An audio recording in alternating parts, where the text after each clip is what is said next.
안녕하세요. 오늘의 사연입니다. 저는 서울에 사는 김수빈이고 31살입니다. 남편은 2살 연상이고 우리는 사내 연애 후 결혼했어요. 결혼 후에도 일을 계속하기로 했기 때문에 저는 부서를 옮기게 되었어요. 부부가 같은 부서에서 계속 근무하는 걸 주변 사람들이 눈치를 주는 분위기가 있었거든요. 한동안은 업무에 익숙해지기 위해 야근을 하기도 했지만 익숙해지면서 그런 일도 없어지고 정시에 퇴근할 수 있게 되었어요. 남편은 원래 야근이 매일 있어서 저는 먼저 퇴근해 요리하거나 청소를 하는 등 집안일을 했어요. 원래 전 요리를 잘했는데 그건 다 엄마 덕분이에요. 엄마는 요리를 잘해서 동네에서 유명했어요. 동네 친구들을 초대해 식사 자리를 자주 가지셨거든요. 엄마가 만드는 요리는 반응이 좋아서 저도 따라하고 싶다는 생각을 많이 했어요.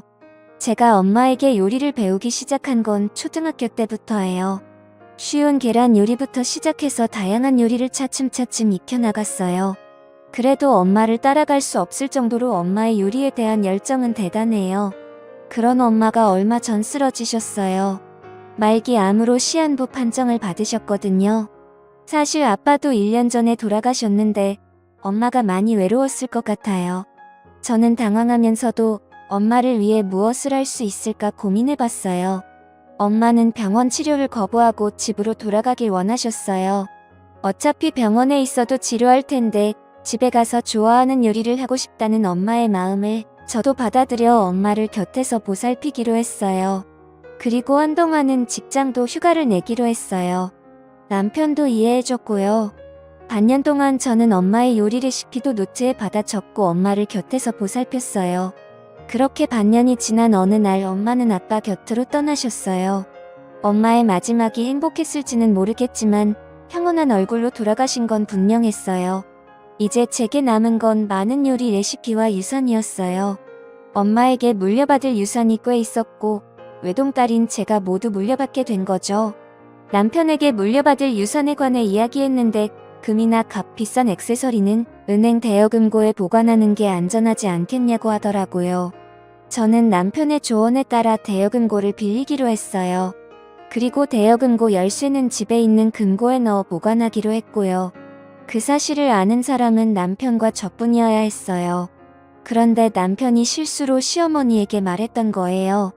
유산 전부를 이야기한 건 아니지만 시어머니는 상당한 금액이 제 손에 있다는 걸 알게 된 것이죠. 원래 전 시어머니와 사이가 좋지 않았어요. 그런데 요즘은 시어머니가 집에 자주 오시더라고요. 또 약속을 잡아 커피 한잔 하자고 하기도 하고요. 이런 것들이 제 유산을 노린 것인지는 모르겠지만 시어머니의 행동은 분명 이상하다는 생각이 들었어요. 참고로 시댁은 시아버지와 도련님이 한 명 있어요. 시아버지는 과묵한 분이라 여러 번 마주치긴 했지만 대화할 기회는 별로 없었어요. 도련님도 별로 안 친하고요. 시어머니와 지금까지의 대화는 시어머니가 제 외모나 사소한 것들을 괜히 트집 잡거나 예민하게 구시고 그런 말을 들은 저는 고분고분한 성격이 아니라서 할 말하거나 맞받아치는 대답을 하곤 했어요. 시어머니를 말로 이기려 들면 이야기가 길어질 수 있다는 걸 알지만 할 말은 해야 하는 성격이거든요. 그런데 엄마가 돌아가시고 나서 시어머니가 조금 달라졌어요. 저보고 자기를 진짜 엄마라고 생각해도 된다고 말하고 그동안 쌓인 것 있으면 풀라면서 미안하다고 하시는 거예요. 솔직히 별로 내키지 않았지만 차마 입을 놀릴 순 없었고 그저 애교 섞인 미소를 지으며 감사합니다 라고 답하는 것 외엔 할 말이 없었어요. 그러던 어느 날입니다. 남편이 출장을 가게 되었어요. 1년에 몇 번 없는 남편의 출장이라 저는 처녀 시절로 돌아간 기분으로 퇴근 후 동료들과 술을 마실 계획을 세우고 있었어요. 그런데 남편이 제가 하는 이야기를 들었더라고요. 나 출장 가면 나가서 밥 먹으려고. 그러려고 동료랑 술이라도 한잔 할까 싶어. 괜찮지? 남편은 제게 괜찮다고 했고 집에만 잘 들어오라고 하더라고요. 남편과 이런 대화를 나누고 있었는데 우리 대화를 몰래 엿듣고 있던 사람이 있었어요. 사실 집에는 도청 장치가 설치되어 있었다는 걸 나중에 알게 되었거든요. 남편이 출장을 가는 날 남편을 배웅해주고 저도 회사로 출근을 했어요. 하지만 설마 밤에 섬뜩한 일을 겪게 될 줄이야. 그날 제 업무는 깔끔하게 마무리 지었고 정시에 퇴근하고 오랜만에 여자들끼리 술자리를 가졌어요. 동료들과 술 한잔하자고 했을 때 여자들끼리 모이자고 제안한 건 상사였어요. 그 상사는 언니 같은 느낌의 믿음직스럽고 멋진 분이죠. 그래서 여자들끼리 모임을 하게 되었고 분위기 좋은 곳으로 예약도 했어요. 우리는 즐거운 시간을 보냈고 3시간 정도가 흘러 내일 업무에 지장을 줄 것 같아 해산하기로 했어요. 기분 좋게 집에 가서 행복한 기분으로 잠을 자고 싶었지만 그럴 수 없었어요. 취기가 오른 채로 집에 도착하니 현관문이 열려 있었거든요. 어라? 왜 열려 있지? 저는 불안한 마음에 현관에 놓여있는 남편의 골프채를 하나 꺼내 손에 쥐었어요. 그리고 방들을 둘러보았어요. 거실, 부엌, 작은 방, 안방 그리고 마지막으로 제 서재로 향했어요. 서재에는 제 금고가 있었어요. 설마 하는 마음으로 서재를 향했는데 안에서 한 남자가 뛰쳐나왔어요. 제가 비명을 지르자 그 남자는 금고를 든 채로 순식간에 현관문으로 도망가더라고요. 놀래서 손에 들고 있던 골프채를 휘둘러 봤지만 허공에다가 휘두를 뿐 맞진 않았어요. 그렇지만 다행히 저는 범인의 얼굴을 본 것 같았어요. 모자와 마스크로 얼굴을 가렸지만 눈이 인상 깊었거든요. 아니, 누군가를 닮았다고 해야 할까요? 범인이 도망쳐서 혼자 고민하다가 일단 누군가의 도움을 받아야겠다는 생각에 시어머니를 부르기로 했어요. 오늘 아침 남편이 무슨 일이 생기면 시어머니에게 도움을 받아라고 말했던 게 떠올랐거든요. 시어머니에게 전화를 걸었더니 도대체 뭐가 들어있는 거지? 이런 생각이 들 정도로 큰 가방이었어요.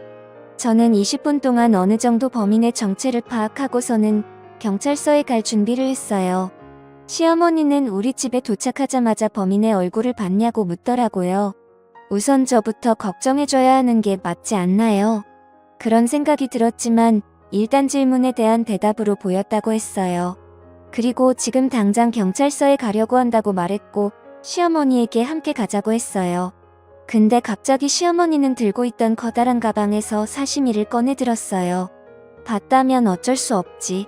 너가 입을 열지 않겠다고 할 때까지 이 집에서 못 나가.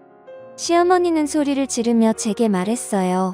이럴 때 왜 아까 그 골프채가 손에 없는 거야? 놀란 마음으로 공포에 휩싸였을 때 시어머니가 조금씩 가까이 다가왔어요. 저는 급히 그 자리에 있던 쿠션을 시어머니에게 던졌어요. 그러자 긴장하고 있던 시어머니가 손에서 땀이 났는지 실수하고 말았어요. 땀 때문에 쥐고 있던 사시미를 떨어뜨린 거죠. 그리고 시어머니의 오른쪽 발등에 꽂혀버렸어요. 시어머니는 발을 부여잡고 비명을 지르는데 비명을 지르는 시어머니 때문에 어쩔 수 없이 119를 불렀어요. 사실 도둑놈을 검거하기 위해 경찰에 먼저 연락하고 싶었지만 시어머니의 부상이 먼저였어요. 병원으로 실려간 시어머니는 자기가 다친 게 제 탓이라고 하더라고요. 인연이 그랬어요. 도둑이 들었다고 해서 달려왔는데 날범인인 줄 알았는지 사시미를 휘두르더라고요. 정말 무서웠어요. 시어머니는 울먹이면서 애원까지 하며 필사적으로 호소했어요. 저는 너무 억울해 절대 그런 일 없었다고 말했고 본인이 휘두르다가 떨어뜨려 다친 거라고 해명했어요. 경찰은 제 말에 귀를 기울여주긴 했지만 그래도 제 말보단 시어머니의 말이 더 신뢰가 갔는지 저를 의심하더라고요. 이 오해를 어떻게 풀어야 할까? 저는 번뜩이는 생각이 떠올라 경찰관에게 부탁해 함께 병원에서 집으로 귀가했습니다. 그리고 경찰이 집에 돌아와서 집안을 살폈어요. 그러면서 도둑이 들었던 사실도 이야기할 수 있었어요. 저는 범인이 누구였는지 경찰에게 말했어요. 그건 바로 도련님이었어요.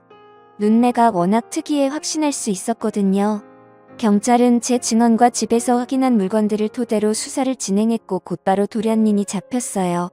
알고 보니 집에서 금고를 해체하는 작업을 하고 있었던 거죠. 이유는 금고 안에 내용물을 손에 넣으려고 했던 거였고요. 도련님은 금고에 열쇠는 없고 노트만 들어있었다며 열받아서 노트를 다 찢어버렸다고 했어요. 그 내용물이야말로 제가 가장 소중히 간직하고 싶은 물건이었는데 말이죠. 다음날 남편은 출장에서 급히 돌아왔어요. 그리고 남편에게 모든 상황을 이야기했어요. 먼저 집에서 경찰관에게 확인받은 물건은 소형 방범 카메라였어요. 금고를 놓을 때 남편이 혹시나 하는 마음에 방범 카메라 설치도 건의해서 설치했는데 시어머니의 행동이 모두 찍혀 있었기 때문에 제 누명도 풀 수 있었고 도련님은 절도죄로 시어머니는 상해죄로 체포되게 되었어요. 다음으로 도련님이 훔쳐간 금고에 관한 이야기예요. 사실 우리 집에는 금고가 2개가 있었는데 하나는 도련님이 가져간 거고 다른 하나는 대여금고 열쇠가 들어있는 금고예요. 대여금고 열쇠가 들어있는 금고는 서랍형 금고인데 서재 책상 서랍 안에 자리 잡고 있어요. 도련님이 가져간 금고에는 제게 소중한 물건들이 들어있는데 그건 엄마가 남겨주신 엄마의 요리 레시피 모음집이에요. 그런데도 그냥 노트인 줄 알고 도련님이 찢어버린 거죠? 왜 도련님이 우리 집에 도둑질을 왔는지에 대해 이야기를 들어보니 도련님은 원래 직업도 없이 방황하던 중에 최근 경마에 빠져서 빚이 생겼다네요. 그래서 빚 독촉 때문에 시어머니에게 사정을 얘기했는데 제가 유산을 꽤 많이 물려받았다는 말을 듣고 우리 집 금고를 노렸다는 것이었죠. 역시 엄마가 돌아가신 후 시어머니의 모습이 이상했던 건 이 때문이었어요. 그렇게 생각하니 정말 안타깝고 완전 콩가루 집안이에요. 도련님을 도둑으로 만든 건 분명 시어머니니까요. 이 이야기를 들은 남편은 크게 분노했어요. 그리고 이 사실을 알게 된 시아버지도 역시 분노했고 시아버지는 곧바로 시어머니와 이혼 절차에 들어갔다고 해요. 그리고 시간이 흘러 쉽지 않았지만 시어머니와 시아버지는 어떻게든 이혼이 됐다고 하네요. 시아버지는 그래도 재산 분할은 해줬다고 해요. 그렇지만 저는 시어머니에게 합의금을 받았어요. 아마 재산 분할로 받은 돈이 저한테 합의금으로 왔을 거예요. 시어머니는 초범에다가 합의가 돼서 운이 좋아 집행유예로 끝났어요. 다소 억울한 판결이었지만 어쩔 수 없었어요. 도련님은 실형을 선고받아 감옥에 가게 되었어요. 아마 감옥에서 나오면 어마어마하게 불어난 빚이 기다리고 있을 텐데 나름 꽃이네요. 그리고 저와 남편은 시어머니와 도련님과는 인연을 끊었어요. 남편이 다시는 만나고 싶지 않다고 했거든요. 그리고 유산은 지켰지만 소중한 엄마의 레시피 책은 찾을 수 없었어요. 다행히도 메인 요리들은 제 머릿속에 있어서 남편과 함께 주말이면 맛있는 요리를 먹으며 평화롭게 지내고 있습니다. 다른 집들처럼 아주 평범하게 그냥 조용히 잘 지내고 싶네요. 시청해주셔서 감사합니다. 그럼 다음 영상에서 다시 뵙겠습니다.